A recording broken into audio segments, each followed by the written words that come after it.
kunnafoni cakɛlaw ka laɲini tɛ fosi ye o de ye ka se ka taa kunnafoni jɛlen ni k'a ɲini ka di aw ma k'aw to aw sigiyɔrɔ la ka sɔrɔ aw ma degun ni ka o sɔrɔ an b'aw ladɔniya k'a fɔ ko bi ye septembre kalo tile 16 ye san 2024 kunnafoni ale waati sera a y'aw bisimila.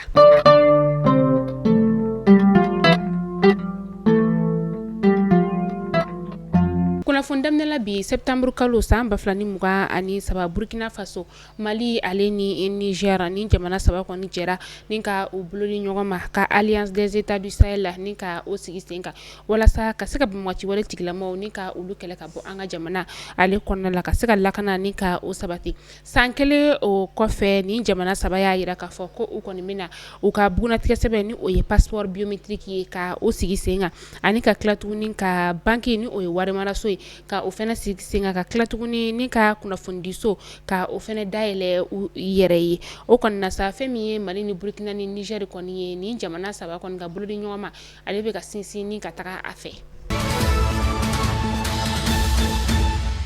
An ka minisiri min bɛ yen nɔ ni ale ɲɛsinnen bɛ bɛn ani kelenya koɲɛw olu ma ni o ye colonel Ismaila Wake ka kɛ ni semaine nationale de la réconciliation ale tako sabanan o ye min kɔni ale i ɲɛsin jamana kɔnɔdenw ma ni k'a yir'u la k'a fɔ ko ɲinɛn tatalen don ka bila miɲana min kɔnɔna la sa o de ye bɛn ani ɲɔgɔn dɛmɛ ka ɲɛsin maa minnu bɛ yen nɔ sa ni ji kɔni walankatara ka don olu kan. An bɛ to semaine nationale ale hukumu kɔnɔna la hali sisan nɔ fɛn min ye Niger maa caman olu de kɔnɔna na an ka jamana o kɔnɔna la min ni u ka ministre d'État u ɲɛmaya tun bɛ u bolo ka taa se u ka ministre min bɛ yen nɔ ni ale ɲɛsinnen bɛ lakana koɲɛ olu ma ni o ye général de brigade Mohamed Tamba ale ye ninnu kɔni bɛ jamana kɔnɔna la kabi juma tɛmɛnen o la min ni u bilasiralen don ni an ka jamana maaba caman ye walasa ka se ka bɛn ni ka o sinsin cogoya min na ni maa ninnu yɛrɛ kɔni sen donna fɛn min ye semaine nationale la ale baaraw kolomu karili ye san 2024 ta kɔnɔna la Gawokaw olu fɛ yen nɔ. Alamisa tɛmɛnen septembre kalo in san 2024 cakɛyɔrɔ min bɛ yen nɔ ni ale ɲɛsinnen bɛ gɛlɛya koɲɛw olu masa ni o ye catastrophe ye a maaw kɔni sigira ni ka kuma in laɲini ye fɛn min ye sa o de ye ka se ka fɛn min ye ji ye walankatali hakɛya min kɛ ka se ka o da jamana kɔnɔdenw olu tulo kan u y'a yira k'a fɔ ko fɛn min ye ji kɔni walankatali ye 23 bɔɲanko ni ka o de kɛ o kɔni kɛra an ka faaba kɔnɔna la ka taga se an ka marabolo kɔnɔ olu fɛnɛ ma san 2024 kɔni ji kɔni ale walankatara kosɛbɛ denbaya 254 de bɛ yen nɔ minnu ni ji kɔni walankatara ka don olu kan an ka faaba kɔnɔna la yan nɔ ka taga se Kayi Kulukoro Mopti Tombouctou ale ni Menaka o dugu olu ma kɛra sababu ye sa ni ka so 1817 ni ka olu de kɔni bi an ka faaba kɔnɔna la yan nɔ sa o kɛra so 2 ye Nara 1 ka taga se Menaka ale ye 1 Moptikaw fɛ yen nɔ so 1813 de bɛ yen nɔ min kɔni ni o kɔni bina fɛn min ye Ɲɔrɔkaw olu fɛ yen nɔ sa sanpɛrɛn kɔni o jiginna yen nɔ a kɛra sababu ye ka maa 4 bɔɲanko ni ka olu kɔni bɔnɛ u ni na bɛɛ lajɛlen faralen ɲɔgɔn kan sa ji walankatali kɔni bɛ t'i jɔ 374 na a kɛra kɔnɔna la sa fɛn min ye sanfiɲɛba ye o kɛra 6 ye sanpɛrɛn o kɛra 8 ye fɛn min ye so minnu kɔni olu binna u bɛ t'i jɔ so 29,644 la so minnu fɛnɛ kɔni tiɲɛna u bɛ t'i jɔ so 313 o bɔɲanko la maa minnu kɔni bɛ yen nɔ sa ni sigiyɔrɔ kɔni tɛ olu bolo u bɛ t'i jɔ denbaya 20,079 ni a kunkanfɛn o de la a cɛ bɛ t'i jɔ cɛ 51 ni a kunkanfɛn muso 56 o ni a kunkanfɛn denmisɛn 71 o ni a kunkanfɛn olu de kɔni bɛ yen nɔ ni taayɔrɔ kɔni tɛ u bolo maa minnu kɔni bɔnɛni ni na o bɛ t'i jɔ maa 62 o bɔɲanko la maa minnu joginna o bɛ t'i jɔ maa 118 na. Ka kɛ ni an kuntigi Mahamadu kisi ni nɛɛma b'a ye ale ka bakɛni hukumu kɔnɔna n'an ko ma ko Maludu san 2024 ta kɔni o kɔnɔna la groupe Tulisi olu kɔni ye u dusukun kɔni jɛya ni ka ɲɛsin an ka diinɛ tigilamaw olu ma kɛrɛnkɛrɛnnenya sa fɛn min ye Asayid Usumani Sherif Hamani Hayidara ka denbaya ye groupe tulisi maaw kɔni ye balofɛn caman ni ka o taga di olu ma ka taga se Suala Bayaya Haidara ale ma ale ni karamɔgɔ bɛɛ fɔ fitini ale ka taga se fɛn min ye Sufi Adamani ka maaw ye ka taga se Sufi Bilal ka taga se Alhaji Banjugu Dumbiya ma o ni an ka dugutigiw ka taga se alimami olu ma u bɛɛ lajɛlen kɔni ye balofɛn ni ka olu kɔni sɔrɔ min ni a ŋaniya ɲuman bɔra tulisa groupe ale la a kɛra septembre kalo tile 14 san 2024 mawuludu hokumu kɔnɔna la u kɔni ye u ŋaniya ni ka o yira. Kunu sɔrɔ ni o bɛnna septembre kalo tile 15 ma san 2024 ka kɛɲɛ ni an kuntigi Mahamadu kisi ni nɛɛma b'a ye ale ka bangeli kɔnɔna fɛn min ye an ka alisilamɛ diinɛ tigilama caman u kɔni ye nin don kɛrɛnkɛrɛnnen ni ka ale ɲɛnamaya caman ye wajulu kɔni ni ka olu kɛ dɔw ye kuranɛ kalan ni ka olu fɛnɛ kɛ Asayid Usman Sherifu Madani Haidara i n'a fɔ ladala ko ale kɔni ye maaw ni ka olu bisimila 26 mars o kɔnɔna la min ni san o san maaw kɔni bɛ kɛ ka yen fa i ko da kɔnɔ ɲinata fana kɛra o cogoya kelen o la aw ni an ka jɛ ni ka a ja dɔw ni ka olu lajɛ ɲɔgɔn fɛ.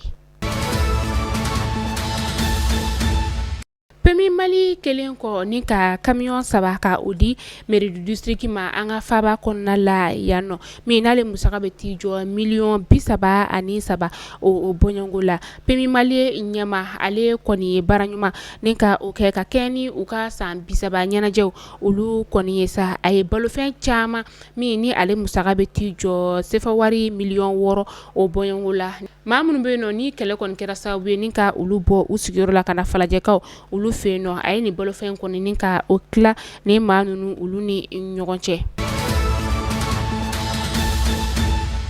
Wolomasiri tabaw ni o ye an ka kɛlɛkɛcɛw ye olu kɔni bɛ ka u seko n'u damayira bɛɛ lajɛlen kɛ walasa ka se ka karɔgɛlɛn diinɛ tigilamɔgɔw n'u ka olu kɛlɛ ka bɔ anw ka jamana o kɔnɔna la o de hukumu kɔnɔna la sa sibirido septembre kalo tile 14 san 2024 ala ni an ka fintigilakaw ka baara ɲɛdɔn o kɔni fɛ sa u kɔni taara bɔ karɔgɛlɛn diinɛ tigilamɔgɔw ka bolimafɛn dɔ kan n'an k'ale suguya ye pick-up ye ani camion kelen fɛnɛ min ni u kɔni tun falen don taji la kosɛbɛ a taji yɛrɛ kɔni marayɔrɔ fɛnɛ kɔntubu bula kɛra zarokaw olu fɛ yen nɔ Zaro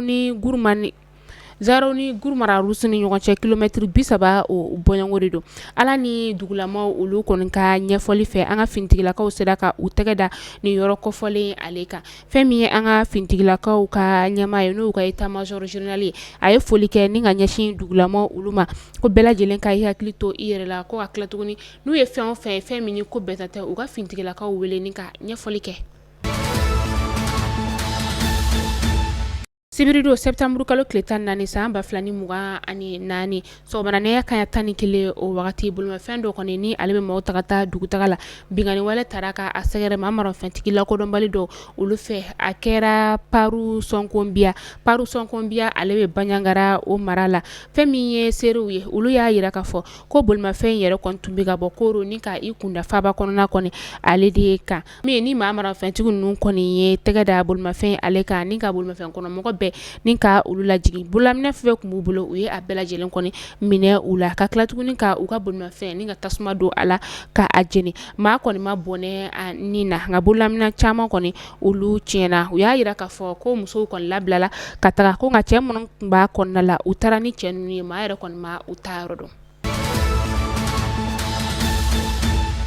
An bɛ taa bolola dolanci ale ye bunakun o ka maliyɛnden bɛɛ lajɛlen kɔni tun sigilen don ni ka an ka bolola dolancilaw olu ka san sɔrɔli o ma kɔnɔ u ye maliyɛnden bɛɛ lajɛlen kɔni nisɔndiya a cɛman fara a musoman olu kan pretoriakaw olu fɛ yen nɔ san 2024 ani Afrique du Sud u kɔni ye ɲɔgɔn fila ni ka o ta a cɛman fara musokaw kan sibirido septembre kalo tile 14 fɛn min ye Nigeria ka taga se Cameroun ma an ka dolancilaw kɔni n'o ye bolola dolancilaw ye u ye ni maa ninnu kɔni ni ka olu bugɔ u ka compétition ale kɔnɔna la a baara bɛɛ lajɛlen daminɛna septembre kalo tile fɔlɔ tɛmɛnen o la min ni an ka musolakaw kɔni olu ye san sɔrɔ a bɛ waati caman bɔ u yɛrɛ kɔni ye maa minnu yɛrɛ kɔni ni ka olu bɔ a la olu yɛrɛ tun bɛ jɔda bala ni compétition ye ale kɔnɔna la.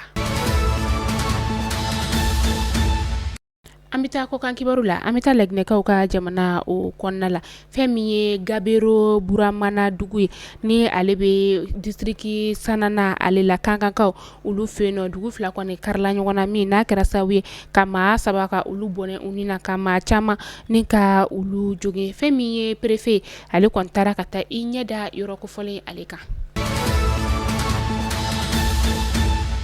Sanjiba ale de kɔnɔna na dɔgɔkun tɛmɛnen o kɔnɔna la Mayo Danayakaw olu fɛ yen nɔ ni dugu kofɔlen ale bɛ Cameroun na kɔrɔnyan fanfɛla o la kɛrɛnkɛrɛnnenya sa Yugaukaw olu fɛnɛ fɛ yen nɔ sanji in kɔni walankatara kosɛbɛ min n'a kɛra sababu ye ka tiɲɛniba don dugulamaw olu kunna maa 10 olu bɔnɛna u ni na u ka sigida kelen kɔni bɛ yen nɔ kɔni sanji kɔni ye tiɲɛniba don olu kunna kalanso 185 kɔni bɛ yen nɔ duguma kalanso o la olu kɔni fɛnɛ bɛɛ lajɛlen kɔni sanji walankatara ka don o kan cɛmancɛ kalanso 13 fɛnɛ bɛ yen nɔ sanji walankatara ka se yen bɛɛ lajɛlen na fɛn min ye bagan 1000 bɔɲɔngo ye sanji taara ni olu fɛnɛ kɔni ye dugulamaw kɔni nin kɛra gɛlɛyaba ye olu bolo ka sababuya kɛ dɔw yɛrɛ kɔni bɛ yen olu ma sigiyɔrɔ yɛrɛ kɔni sɔrɔ yɔrɔ la kuma tɛ da yɔrɔ ma. Cɛ min kɛra sababu ye ni ka fɛn min ye Komɔrɔ jamana ɲɛma n'o ye Azali Anzumani ye ka muru kɔni ni ka a turu a la o muru turulen a la sa o kɛra sababu ye ni ka joginida fitinin kɔni ka o se a ma a cɛba kɔni k'a to sɛgɛsɛgɛlikɛlaw ka bolo kan a bɔnɛna a ni na sibiri tɛmɛnen na kunnafoniya kɔni o dira nɔminɛlikɛla ale fɛ nka maa kɔni ma se ka dɔn fɛn min kɛra nin cɛ in kɔni sata ye. Mali kunnafoni jabarani lajɛbɔ aw tulo garisɛgɛ kɛra ni kunnafoni damadɔ de binni ka da aw kelen-kelen bɛɛ lajɛlen tulo kan bi tɛnɛndon in na n'Ala m'an ka jɔnya jɔ an na aw ni an bɛ ɲɔgɔn sɔrɔ sini inchallah kunnafoni kuraw olu kɛnɛ kan.